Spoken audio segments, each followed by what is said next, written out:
Hello, welcome back to Resident Evil 4 Remake. We're on part 22, about to take on the final boss for the castle Break's stage. over, I suppose. So, just going in there, I'm going to go in there and show a funny trick to get this boss done pretty fast, which I thought was hilarious that nobody knew about this thing until like the very end, which is great. I mean, everything should be found out when you're totally done with it. Normal boss fight it's decent. I mean, the regular fight from the old one I thought was just a little bit better than this one. He's a lot more jumpy this time around.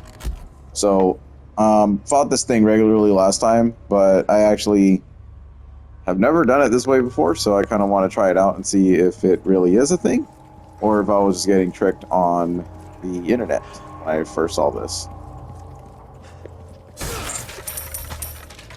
So the key is to have the golden egg on you at all times. And then you want to have your revolver pretty much in your quickest slot available.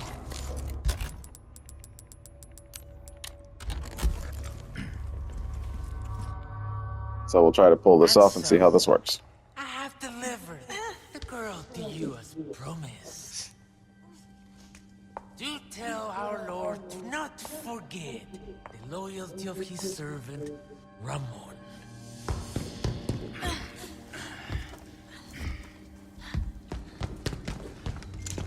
Ashley!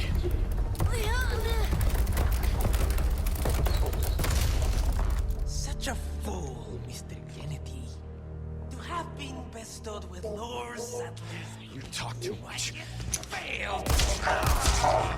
You vulgar, Utterly uncivilized. Mongrel.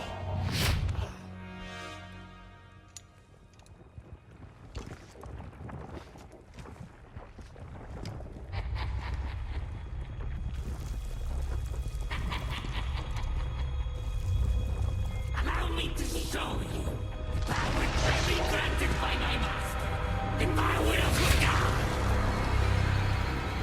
Stage is set for the final act.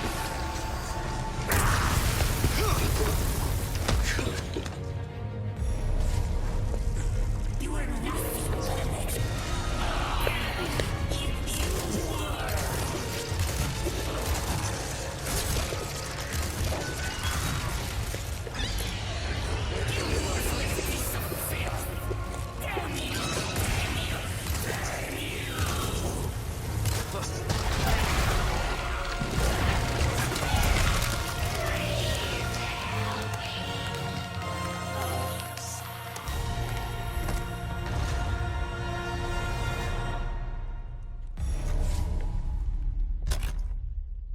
That has got to be seriously one of the funniest things I have ever seen. So, essentially, what just happened there was Salazar got wrecked by the egg. And I'm not sure if it's supposed to be just a golden egg. Um, I don't know if the reference in his throne room was supposed to give us a hint that the egg was his weakness or what. If there's like a hidden note or something left behind, maybe a servant was telling us something about him not liking eggs. I don't really know. I don't know where this came from. I don't know if this is like an inside joke from Capcom or, the developers of the game. I have no idea. But when I saw this trick on the internet, I was absolutely stunned because of how this fight can actually go. So basically you have like that. You have a lot of running, jumping, you have to dodge him. He has a one-hit kill move if he actually like ends up grabbing you with the maws of the monster that he's riding. And you have to like avoid his little jet spew by like crouching, staying behind the pillars, running back and forth, and then he'll start just crawling around. He's a lot more versatile than he was in the original game. Because in OG, he just kind of stood in one spot. You were supposed to shoot at his arms and stuff, and then wait for his mouth to open before you can get some critical shots off at his in his opening, which is basically him just kind of mutated into one of his followers. So, yeah, I am like ridiculously glad that that worked out because I have never done it myself, and I just wanted to test to see if that was a real thing. So there you go.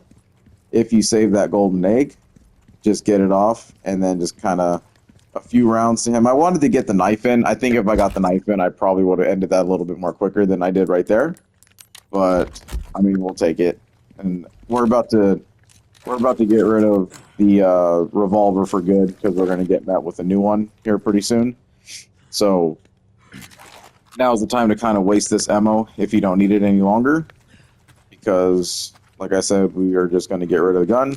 Maybe. I don't know. We'll see. Because I didn't really upgrade it at all. I might just keep it and, keep it in the inventory. Why not? It's a Magnum. They're hard to buy. They're hard to come by. So, yep. So Salazar fight is completely done. I died like 3 or 4 times on him in my first playthrough because I was just not ready for him to be jumping around like that. And every death was a setup. It was basically him spewing, me not being able to dodge that in the correct time, and then basically the one-hit kill thing that he has, and then that was it. Like, that was the entire time for me. I was just getting fucked the whole way. But we get the Lip Rouge. A finely crafted brass case containing rouge. 24,000. Now we can finally move on from this place. Ashley, no time to lose. But he's another one of those bullet baity guys. You have to like really get critical shots on his face so he drops to the ground. And then you want to take as many pop shots as you can when he drops to the ground. And then get one good knife in with your actual knife. And then that's usually how that boss fight will kind of go. But I just love the egg trick. I think the egg trick is hilarious. So, really glad to see that pulled off correctly. And we can move on,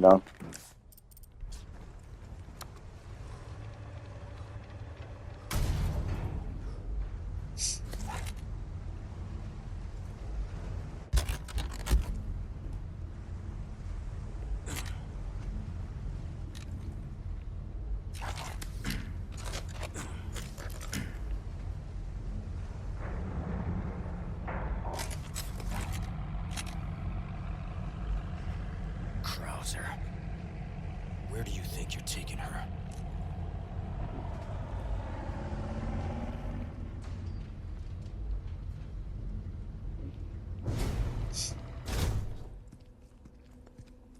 And then for this part, I think this part is probably my favorite because in the original, you had no worries after the Salazar fight. You were just basically ready, set, go. But in this version of the game, they were like, you're not going to get out of here so easily.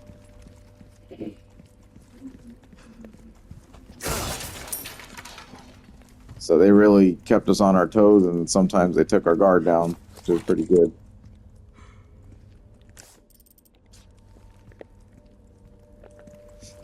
Just want to check everything, make sure you check the corners as always. Sometimes it's hard to tell if the ammo is like going to present itself or not.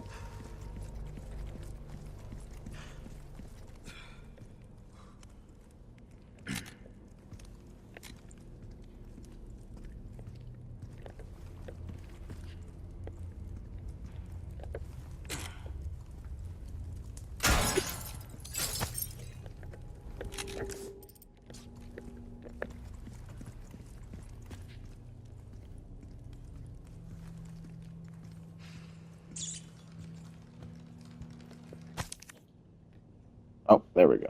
Now we get the housekeeper's memo. 1.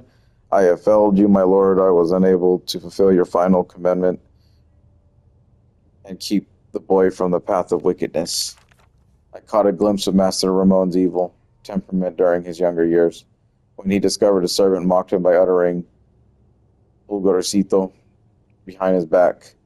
He summoned her to his private chambers. After forcing her to kneel before him, Ramon doused her face with a vial of vitriol he pulled out of his pocket. The young master watched with glee when the servant writhed in agony and the skin melted from her face. His twisted grin still haunts my dreams to this very day. As time passed, Ramon's treachery only deepened, and that infernal cult soon learned they could prey upon his vulnerable heart, curse the fiends. They manipulated Master Ramon and turned him into their puppet. Worst of all, they managed to use him to unleash Las Plagas that the Salazar family has fought so long and hard to keep sealed away. Lord Diego, rest assured I intend to watch over Master Ramon until the very end, whatever fate may befall us. As a faithful servant of the Salazar family since birth, it is my duty and penance to you. So, a really nice world building there. Final gesture from the housekeeper, which was one of his little followers there. I believe. No. The housekeeper's dead because Verdugo was one of the cloaked men, and then we did not get a U2 fight here, so no worries there, but U2 actually happens much later as well. So yeah, again, just more changes that they've added to this. And I think my memory served me incorrectly. So in Hardcore and Professional, there's actually going to be a few knights down here that don't let you just leave scot-free. Like, you have to be on your toes. So yeah, there's no knights here. So we're free to go. Perfect. And then Won't have to swim after all. with that is essentially it for the chapter and the entire castle. So if you look at your map and you're missing anything, it's been gone for good, and there's nothing you can do now. So hopefully you found this, the playthrough from chapters 7 through 12 to be helpful. I had a lot of fun with it. There's a lot to be said about the castle. It definitely is a lot different than the original game for sure. There are a couple pieces that I love, and there's a couple pieces that I did not like that were changed, right? So the minor changes that I wasn't really too thrilled with is Waterhall isn't that great. It's not as scary as the first game was, I would say, because you were getting pinched from all sorts of corners and stuff like that. They did that a little bit in the beginning, but once you get yourself in a position where you can defend them in single lines, then it becomes pretty easy. And then the whole bottom row with the angel ring and all that, I didn't really find that one too fun at all. Wine Cellar was amazing. This whole thing with the Red Zealots and the Las Plagas and bursting the heads of, just the random followers, on their own will because of a chant they do is insane. So that was really a nice addition to the game. Courtyard, I was never really crazy about Hedge Maze as it was, and Hedge Maze is still really not that great. I didn't enjoy the whole go chase the flag thing around, but it is what it is. At least they maintained the dogs.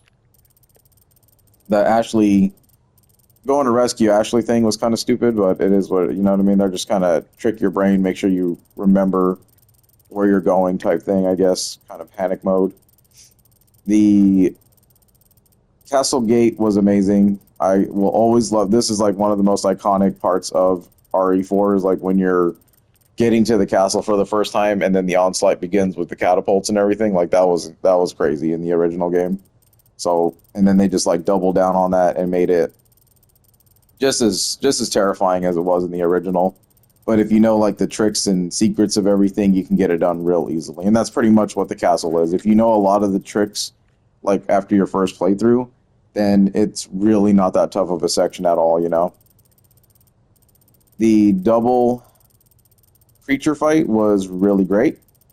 That was probably one of my favorite rooms. I just wish I didn't get pinched in between them and caught a death there. That was pretty poor on my part, but it is what it is. Castle battlements, the whole running across the tower thing was really kind of an interesting thing. The troll that popped out and started flinging rocks at us to kind of keep us moving and thinking about our movements while we're getting pinched in between enemies was kind of a dope experience. I think it works really well with this remake. I don't think it would have worked really well at all in the original. So, good props to that to really change that up a lot. And the knights were great. No issues with those. I think they were a lot more easier to deal with than they were in RE4 original. Original has a pattern. You have to kind of guide them around and bait their attacks to kind of get any kind of shots in, and then you want to pop their plug out of their helmet so that you can throw the flashbang and kill them instantly. So that's always been a thing. The Ashley section was pretty good. I thought it was a lot more like terrifying for her.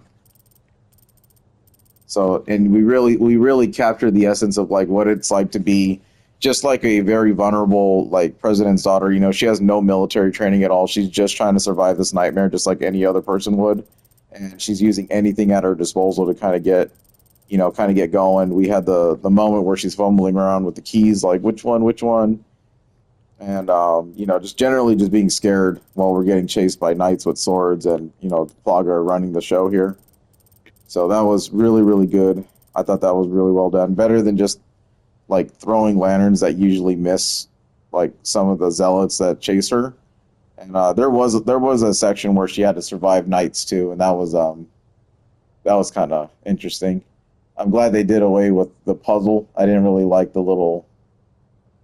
I call it a McDonald's puzzle because back then in McDonald's they used to have those little puzzles where you had to slide them around, and you had to match up the pictures by only moving one piece at a time. So that was a nice thing to be gone. The Navicidors were probably the biggest improvement of the entire game. Like, those enemies absolutely fucking sucked. In the original, they clipped through walls. They were generally too strong for what they were. I mean, I guess like a flying ant would kind of probably be a problem in real life, but I mean, they were pretty bad. They were not a good enemy, and they took too much bullets to take down back then. This time around, we actually got to like experience, like, if you're smart and you just kind of snipe them from a distance, then they die, and that was really good on their part to kind of show that out. The Krauser fight was excellent. It had showing off the knife's power and basically getting that whole knife combat in was really good. Really enjoyed that. The underground had a lot to be desired there. It was kind of like that in the original, like when you fall, you're supposed to quick time event before you get impaled by the little thorns down there. And then you kind of run through the bottom, and then you run into like the Verdugo stuff. Verdugo was, I know a lot of people probably ain't gonna like the fact that I used the rocket on him, but to be honest, the dude's just a giant bullet bag. Like, it's really not that fun, to be honest. You're just kind of running, and it's the same gimmick over and over. You gotta run, you gotta freeze him, and then you just have to waste shit tons of bullets, get him to stun, block him with the knife, and then hit him with melee attacks and counterattacking, So you're wasting like 300 rounds of ammo just to kind of put one guy down when you can just literally buy a fucking rocket launcher, which in the original game they gave you a rocket launcher for free in the castle, and they didn't do it here. I mean, that just kind of tells you something, right? So that fight was meant to be kind of done like that, in my opinion. Like, you freeze them and then you just blow them up. Like, why wouldn't you think to do that anyway if you have the capabilities? So Verdugo was well done as well, though. I mean, like, when you do it the right way, I guess, and you kind of fight him, he is a spectacle. You have to run around and get freaked out, avoid all his little, his sweeping attacks and his tail and all that stuff, and then just continue to freeze him until you get to the last point, and then you just you got to unload on him. And he's just a huge DPS check at that point. So if you're leveling up your guns just fine, then you should make it just okay. The minecart was amazing. Really loved to see Luis involved in that. I thought that was really great on their part to kind of keep him going as well, because typically Luis would have died like right here in the Grand Hall. Like, that was his final area, was like right here, but then he ended up going all the way with us to the bottom. And they moved the hive location. The hive was located in the ballroom, but that's no longer the thing there. The hive was now located underneath the ballroom, and we actually had to go through the whole section. We had the little on the rails minecart shooting thing.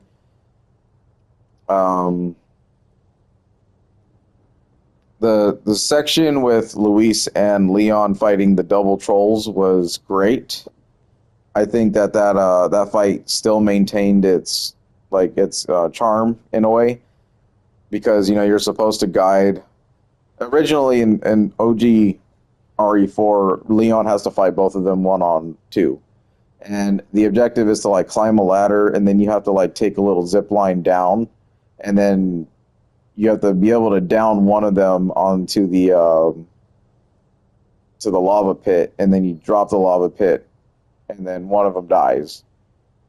Then in that room though, there was a little bit of a trick. So like when the lava pool was open, if Leon ran near the lava pool, the troll that was still in there would grab him and take you down, and that'd be an insta death.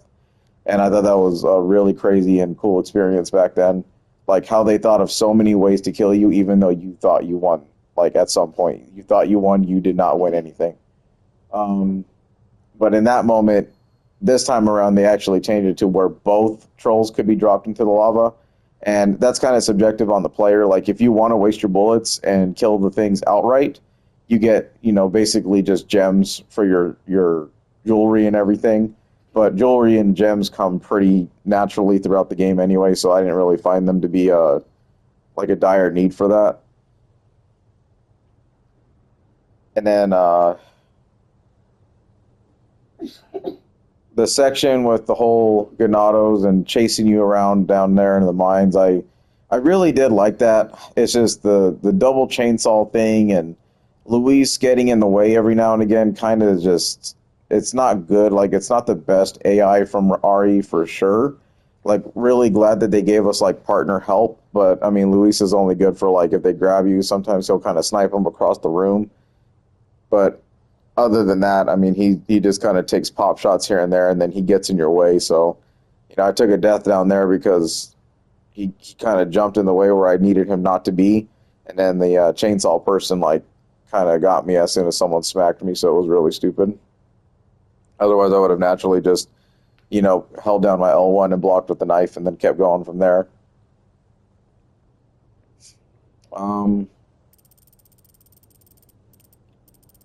Ashley being captured, yep, that's a thing. All of the missions that the merchant gave us, the little bit of a backtrack that we had to do to go back here, there was like a lot of secrets. Like if you did not backtrack a lot during the castle, then you missed out on a lot of stuff. Like going back to the wine cellar to grab, where the old broken butterfly door was. You're gonna miss, the knight ambushing you there. The courtyard had, like some more dogs and some more people kind of chilling around there.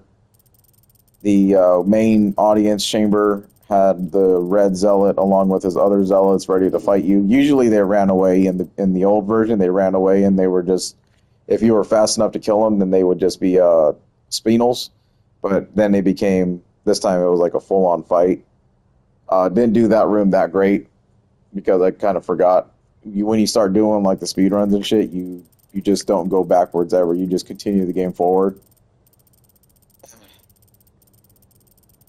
And then anything else you missed during the whole run, like you'd have to go back and there'd be some enemies kind of waiting for you. So, that's always good that they have like some kind of threat still roaming the castle. So you just can't just run. And then them really like hammering what the map is, because the map is definitely revamped from 4. Like it's so much more serviceable than it was ever before. And if you look at the map, you're kind of like, wait a minute, I can go back to the chamber and go back and go into the throne room. So that was a really nice touch. Like I missed this completely on my first run. I didn't even know you could do that. So when I looked at my map, I was like, why am I missing like 3 treasures? Well, it's because I never even thought to even come back here for one and to re-enter this place. So yeah, it's just a little bit of a map check here and there, really good stuff right there from the devs. Really appreciate that. Clock Tower was really good. I like the changes. I really hated how I did not know about like shooting the barrel in the back of the head before we even ran up the tower, because I put myself in a situation where I was trying to avoid the fire and avoid a bunch of dudes all at once, and it was not good. Like my first run of the game was like, holy shit, dude, this is fucking weird and different. But no giant Salazar chasing us around, so that was a little bit of a disappointment, but I get it. It's sense of realism in a way. The first scissor hand man that we fight in the dungeons was really good. Kind of like a wake up scare using the new mechanics around us. Like don't bump into the chains or any noise you make, he's gonna come running right after you. The parry dodge system really helps with that.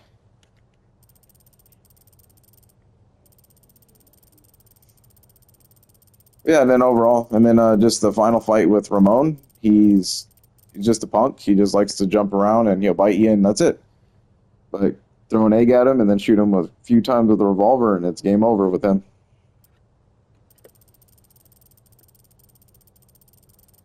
And just for story stuff wise, I guess the whole like Krauser killing Luis and Ada and Krauser not having their conversation like they did in the beginning was, something that purists and fans alike would probably not want to see. But whatever direction they were trying to go with that, I guess we'll have to find out later.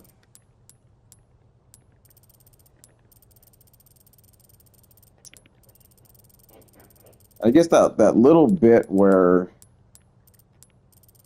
we had to go through the other tower, I wasn't really too like this like up and down business right here was kind of stupid. I didn't really like that a whole lot. With the little sun and moon doors. Like, okay. Because I thought they were just extending this part. Because they knew that they cut so much content within the castle. Like, they got rid of quite a few things actually around here. Like, the fire dragon room was gone. The dude on the spinning, like, mower thing was gone, and the trap room with the gas and the bugs was gone. There were just a whole lot of things that they kind of went missing here, so they changed it all for the sake of kind of doing this little lap around the castle thing, and then we'll have to revisit that a little bit later with DLC content. But yeah, so a lot of great treasures were gotten. Got some good weapon upgrades, some good weapons in general. And that's all I can really say about the castle. It was a good time. Updated visuals always make it look great. I mean, I felt like it was really true horror when you come in here. And then you can see, like, how the zealots were basically, like, praising the Plagas and, like, how that whole idea started. So then, like, when the people in the village are mentioning, like, people are coming from the castle and rounding us up one at a time and blah, blah, blah, blah. Like, it just feeds into, like, how this castle, being the birthplace of the Plagas, is, like, infecting the entire whole of the village and everything else. So that's really, really neat stuff. Great world building, kind of connecting the two pieces together like they never have before. And then the final area, well, this is where the game kind of gets a little Resident Evil, right? A little off track from what they were trying to build up to. And the final zone of the game is more of an action-packed area, more so than it was like watching the horrified like twisting and parasites bursting out of the heads of like normal villagers, and then the castle experience, with its dungeons and experiments going on in this place, to bugs and all sorts of shit you had going on here. So now we get back a little bit to where Leon's probably more comfortable in actually fighting like soldierish type people, while still maintaining that Resident Evil vibe. So we'll go ahead and watch the cutscenes here, head on to the next area, and then once chapter closes, that'll be it for today.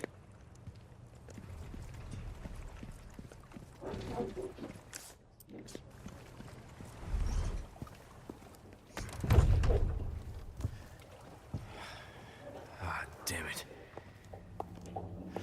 Looking for something?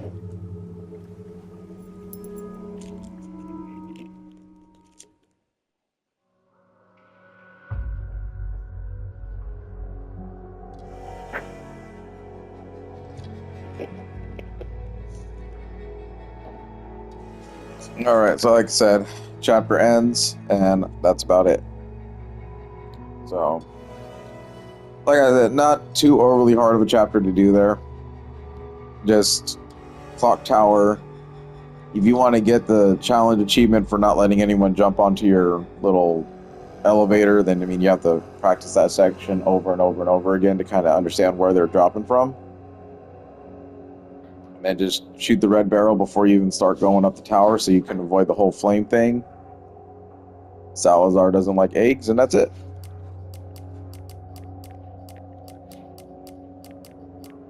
Alrighty then. Go ahead and cut here, and then next time we're going to go into the final zone and end game of Resident Evil 4.